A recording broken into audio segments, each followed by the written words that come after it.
Please put a like and subscribe. The Bnai Yisasschar. Reb Pesach Ligsman and his wife of the village of Yikrank stood before the eye specialist and waited to hear his decisions of their 6-year-old son's eyes. The doctor examined little Tzvi Elimelech's eyes for more than an hour. He also asked all sorts of technical questions. Does Tzvi Elimelech train his eyes for many hours? Yes, the parents answered with uncontrollable pride. Tzvi Elimelech studies Torah with great diligence most of the day. The doctor stroked his chin and thought, and said in a strict tone of voice, if he doesn't give his eyes enough rest during the day, he will lose his eyesight very soon. The righteous Reb Pesach and his wife became very afraid. Their only son and most Talmid and precious one at the time was liable to become blind. They decided at once to see to it that Tzvi Elimelech would cut back some hours of his learning each day and give his weak eyes some rest. But Tzvi Elimelech was very unproactive. He refused to cut back on his learning. He loved the Holy Torah and he loved to pore over the Holy Sfarim. His father, Reb Pesach, was very strict with him.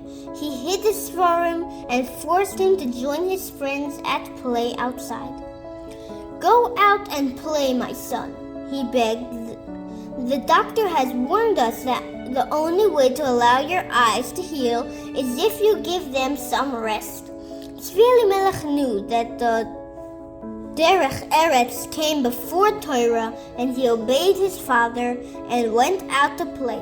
But his heart could not bear it. He longed to go back inside and continue learning. Tzvi Elimelech walked around the playground, searching every corner. Finally, he found a page that had been torn out of a chumash and blown away in the wind.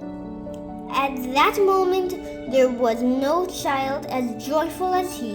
He stood for a long time and learned chumash for the torn page. He was internally oblivious to his surroundings and did not even notice that the rest of the boys were already going home. Reb Pesach wanted to call his son in for supper. He went to the window and discovered to his dismay that his son was again straining his weak eyes. He is not listening to the doctor's orders, he sighed in frustration. Next time I will send him out of the house in the evening so that even if he finds some page of the Sefer, it will be too dark for him to read. The next day, as soon after the sun had set, Reb Pesach said to his son, Tzvi Elimelech, go out for a short stroll around the village. The air is very refreshing outside, and your eyes will benefit from the rest. Tzvi Elimelech went out and walked around impatiently. He was not used to being outside and wandering around alone. A gust of wind suddenly blew in the night, causing the branches of the trees to sway from side to side.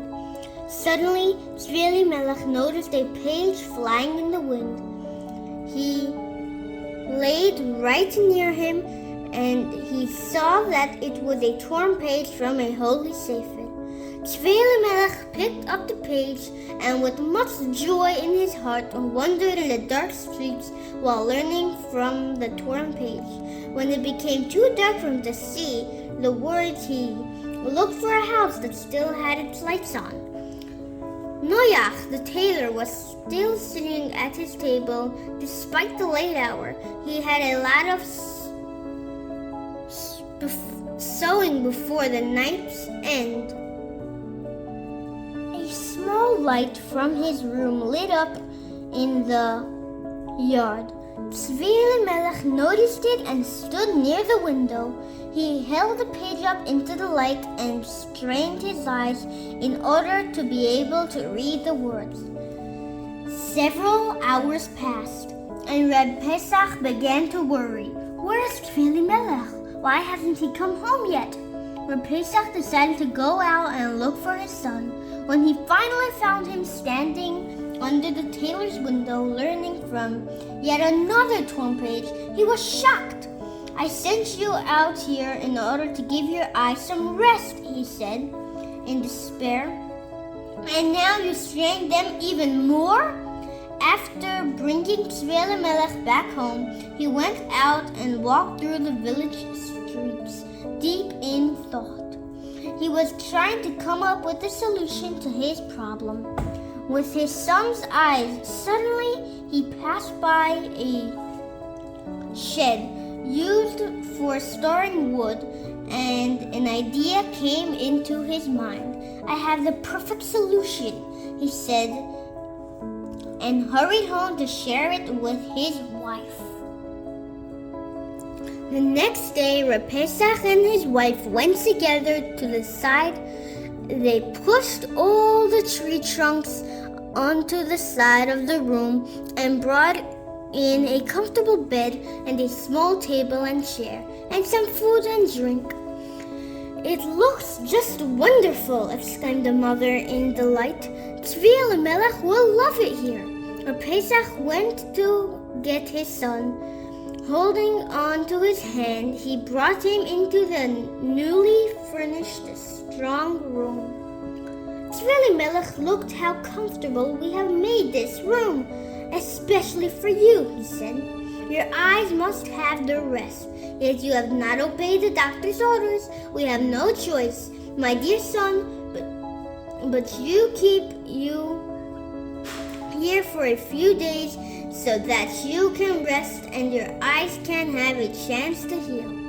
Tzvi Elimelech knew that his parents were acting out of love and concern, but when they left, he sat down on the little chair and his heart attached from sadness. He yearned to sway over a Gemara. He yearned to learn Torah. I must have something to learn, he said to himself. There's no way I can't be without Torah even for a few hours. Out of desperation, he walked back and forth through the tree trunks, and suddenly, to his sheer delight, he discovered an old maaser laying on the ground.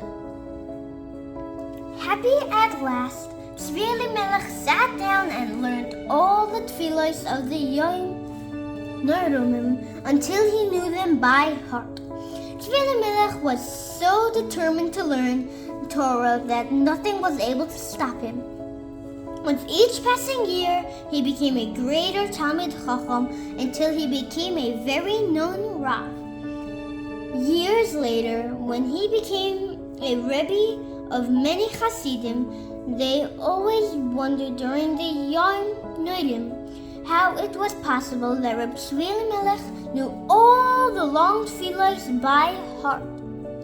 When they asked him, he answered with a smile, When I was but a young child, my parents kept me in a wood storehouse for a few days in order to give my weak eyes some rest. I found an old maaser, and that was what kept me busy learning the tefillos until I knew them by heart. For several years before he became well known throughout the world, Reb Tzvi Elimelech served as Rav of a small village called Revashia. In a small house on the outskirts of Rukville, there lived a man named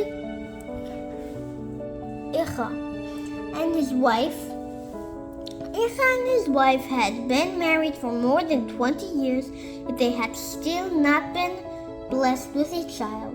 Sadness and gloom were even present in their home. One day, someone told Ichi that there was a great tzaddik in London, the Chayze, whose brachos were fulfilled. Ichi was no time in packing a small bundle and left the home for the city of London. On the way, he remembered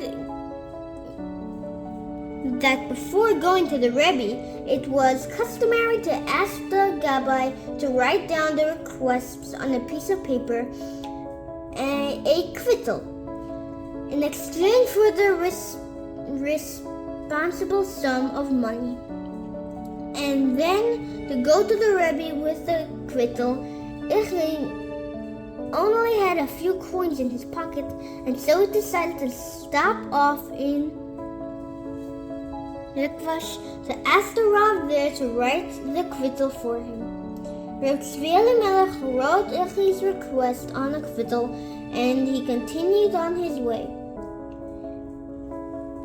When Ichi arrived at the home of the Chazeh and was led into the tzaddik's room, he handed him the kvittel with trembling hands. "Who wrote this kvittel for you?" he asked him. Ichi was afraid that the tzaddik could not disappear. Reb Tzvi Elimelech's handwriting. Perhaps he was only familiar with the handwriting of the Gabbai. "I don't have money to pay the Gabbai, so I asked the Rab of Rizvash to write the kvittel for me," he explained. The Chazani's face lit up with a smile and said, "You do not need my brachos anymore." When Reb Tzvi Elimelech wrote down your request, you were immediately answered in Shemayim.